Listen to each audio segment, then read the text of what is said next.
The allure of the seducer preceded him, yet few knew then that the Venetian's true fame lay elsewhere.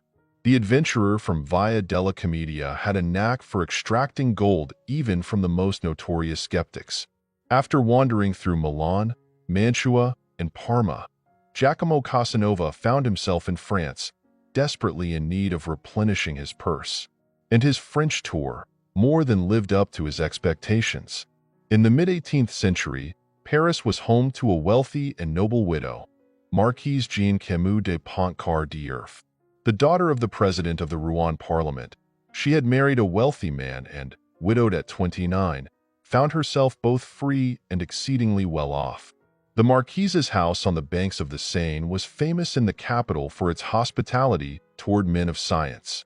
Though, to be honest, only the Marquise considered them scholars, as their pursuits leaned toward alchemy and other dubious sciences.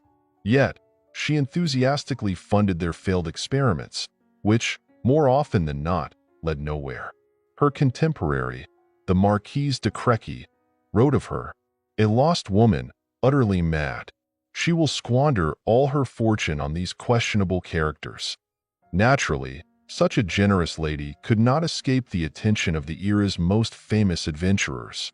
It's known that the Count of Saint-Germain was warmly welcomed into Madame d'Urf's home and spent a full 4 years with her in search of the philosopher's stone. What was it? In the early Middle Ages, it was believed that the stone could serve two purposes, turning base metals into gold and producing the elixir of immortality. The widow paid Saint-Germain 5,000 francs, but the stone remained elusive. Madame d'Urf wasn't interested in gold. She had plenty of that. But eternal life? That was her dream. It's hard to imagine where such thoughts came from in a native of Normandy. Yet the Marquise collected every scrap of information on how to achieve immortality. And the older she grew, the more determined she became. As fate would have it, it was precisely at this time that Giacomo Casanova arrived in Paris. Quickly acclimating to the French capital, he effortlessly gained entry to the finest homes. Casanova had a way with people. He charmed, joked wittily, and regaled his audiences with captivating tales of both famous acquaintances and strangers. In short, he was met with applause wherever he went. The Venetian first made the acquaintance of the Marquise's nephew. The young man suffered from sciatica, and Casanova offered to help. He conducted a peculiar session, convincing him that all was well, and the nephew believed him. So impressed was he that he introduced the Venetian to his aunt.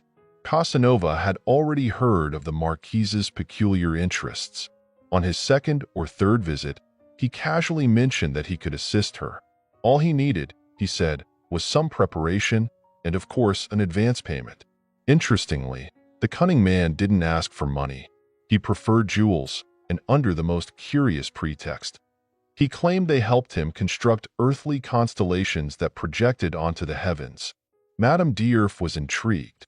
To keep the fish on the hook, the Venetian spent more and more time with her, accompanying her on walks, listening to her recount her dreams in the morning, and fussing over her health. To win her trust, Casanova became her closest confidant.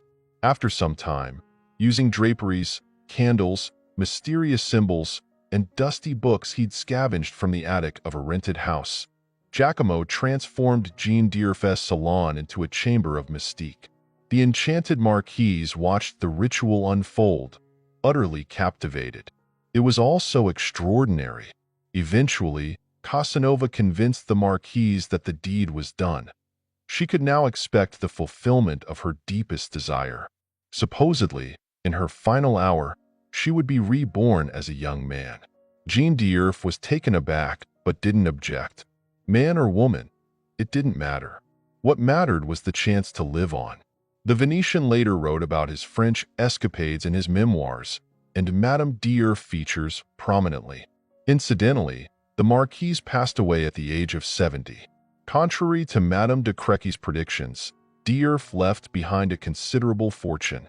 As for whether she was reborn, well, that remains a mystery.